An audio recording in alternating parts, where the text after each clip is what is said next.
O Brasil foi colônia, herdou sistemas, línguas e leis que não nasceram aqui. Mas agora é hora de lembrar quem realmente somos. Tá na hora do Brasil despertar para sua verdadeira missão: ser o país do equilíbrio.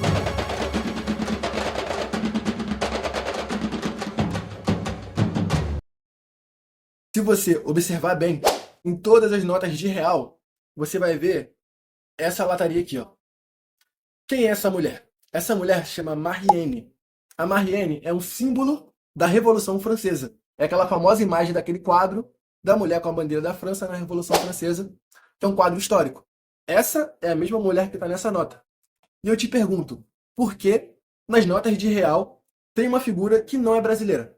Por que que nas moedas, por exemplo, a de 10 centavos é o Dom Pedro II, a de 50 centavos é o Barão do Rio Branco, mas nas notas de R$ 1 para cima, em todas as imagens, é essa figura de uma mulher estrangeira? Porque o Brasil é uma cópia do iluminismo, é uma cópia dos sistemas europeus. O Brasil não tem autenticidade. E esse é o motivo do Brasil estar totalmente desorientado na história. Porque não tem missão, porque não tem um propósito, não tem um objetivo de longo prazo. E é isso que a gente vai discutir nesse vídeo. Qual é o papel do Brasil na geopolítica e no mundo? E qual é a nova ideologia que vai levar o Brasil por esse caminho? Na nossa bandeira tem escrito ordem e progresso. O que significa isso? Significa um lema iluminista. Significa um lema positivista criado por um europeu, o Augusto Comte, um francês. E esse lema não tem relação nenhuma com a história do Brasil ou com o processo histórico do Brasil. Desde 1500, o Brasil tem seguido religiosamente a lógica dos sistemas europeus. Primeiro com o sistema de Portugal e da monarquia. Depois com o iluminismo, que é o sistema que vem da Revolução Francesa e que a gente copia até hoje em 2025.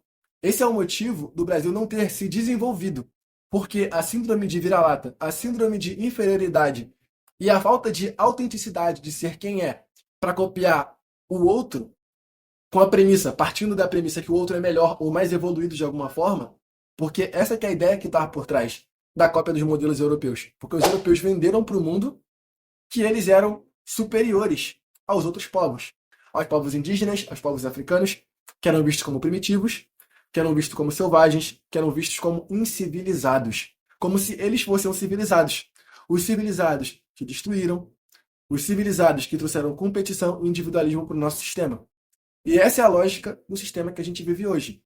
Essa lógica que coloca um contra o outro.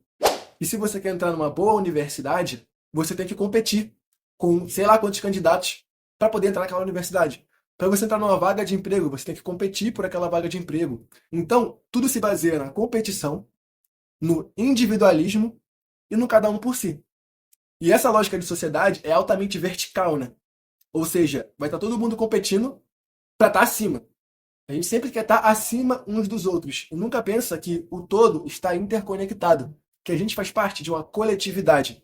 E aí, qual é a consequência desse tipo de mentalidade ocidental que tem levado para o mundo? Primeiro, um abismo de desigualdade social. Pobreza, violência, desigualdade. Tudo isso que a gente sofre aqui no Brasil vem de um sistema, do sistema capitalista, mas também da lógica iluminista de se pensar a sociedade. Porque a gente copia esse modelo e esse modelo não funciona. O segundo é o adoecimento mental da sociedade. Porque não tem como você não ter depressão, não tem como você não ter ansiedade, se você não sabe como é que você vai sobreviver até o fim do mês. Se você não tem um teto sobre a sua cabeça para poder sobreviver.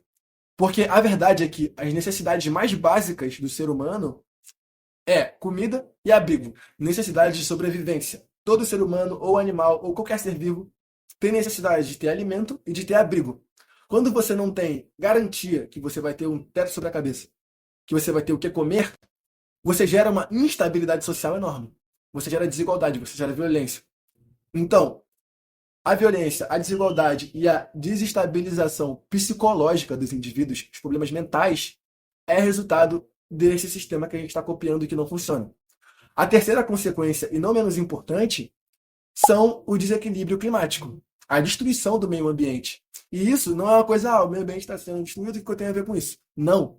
Porque como a gente viu que aconteceu no Rio Grande do Sul, que poderia acontecer aqui no Rio de Janeiro, que poderia acontecer em São Paulo, que poderia acontecer em qualquer outra cidade, Mudança climática mata. E mudanças climáticas vão afetar as pessoas mais pobres. Porque quando tem alagamento, altas chuvas, vai alagar na região que não tem infraestrutura. Vai alagar na região onde é mais pobre. Quando está fazendo uma temperatura extrema, está fazendo um calor extremo, quem vai sofrer mais é a pessoa que não tem dinheiro para deixar o ar-condicionado no talo 24 horas por dia. Essa pessoa vai sofrer. A pessoa que não mora num ambiente arborizado. Então, quem vai sofrer mais? Com o desastre climático, com o desequilíbrio mental, com a desigualdade social, é sempre a base da sociedade.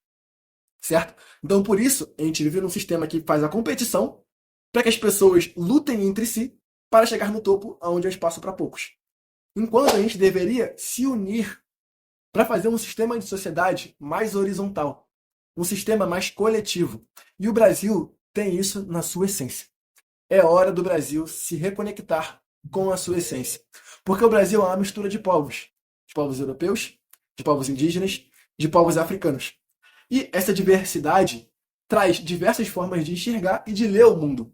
Porém, até hoje, em 2025, depois de mais de 300 anos de escravidão, de colonização nesse país, a gente continua só valorizando, só priorizando o sistema europeu de ver o mundo, o sistema europeu de organizar a sociedade. Então, qual é o contraste do sistema ocidental para o sistema indígena e africano?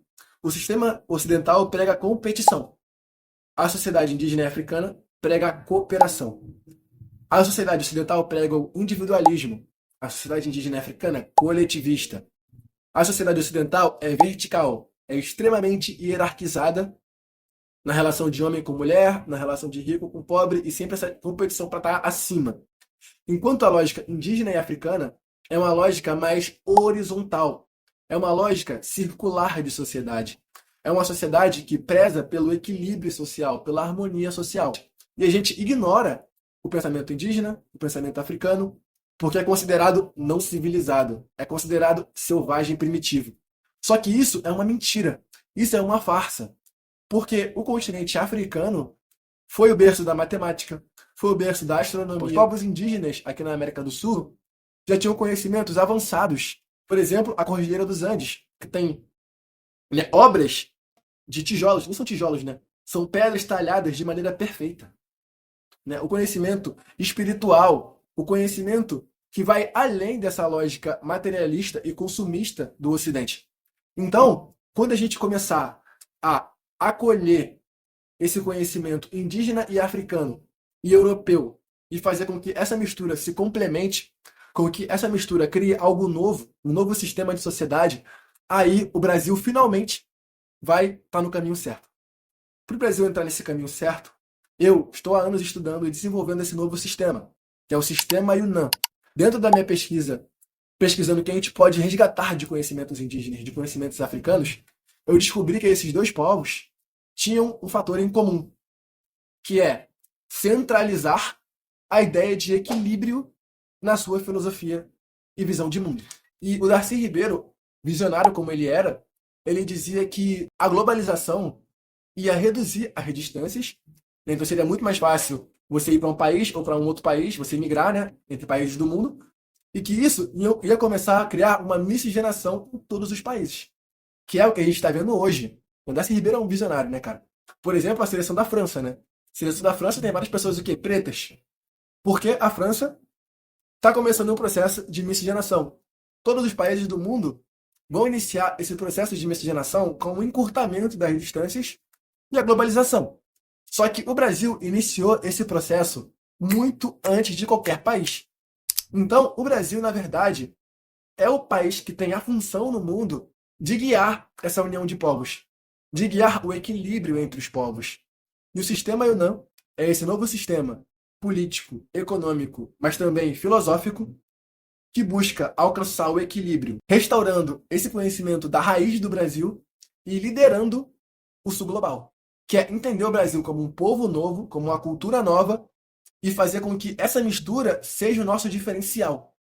Porque essa mistura é o nosso diferencial. Eu tenho certeza absoluta que depois que a gente incluir os conhecimentos indígenas e africanos no modelo de sociedade que a gente vive hoje, e criar uma coisa nova, e criar uma coisa que tenha a nossa cara, que tenha o nosso estilo, que é feito sob medida para o Brasil, o Brasil vai entrar no caminho certo e a gente vai virar uma potência global. Se você acredita nisso, já deixa o like no vídeo, se inscreve no canal, porque essa nova ideologia é só o começo. Até a próxima, tamo junto.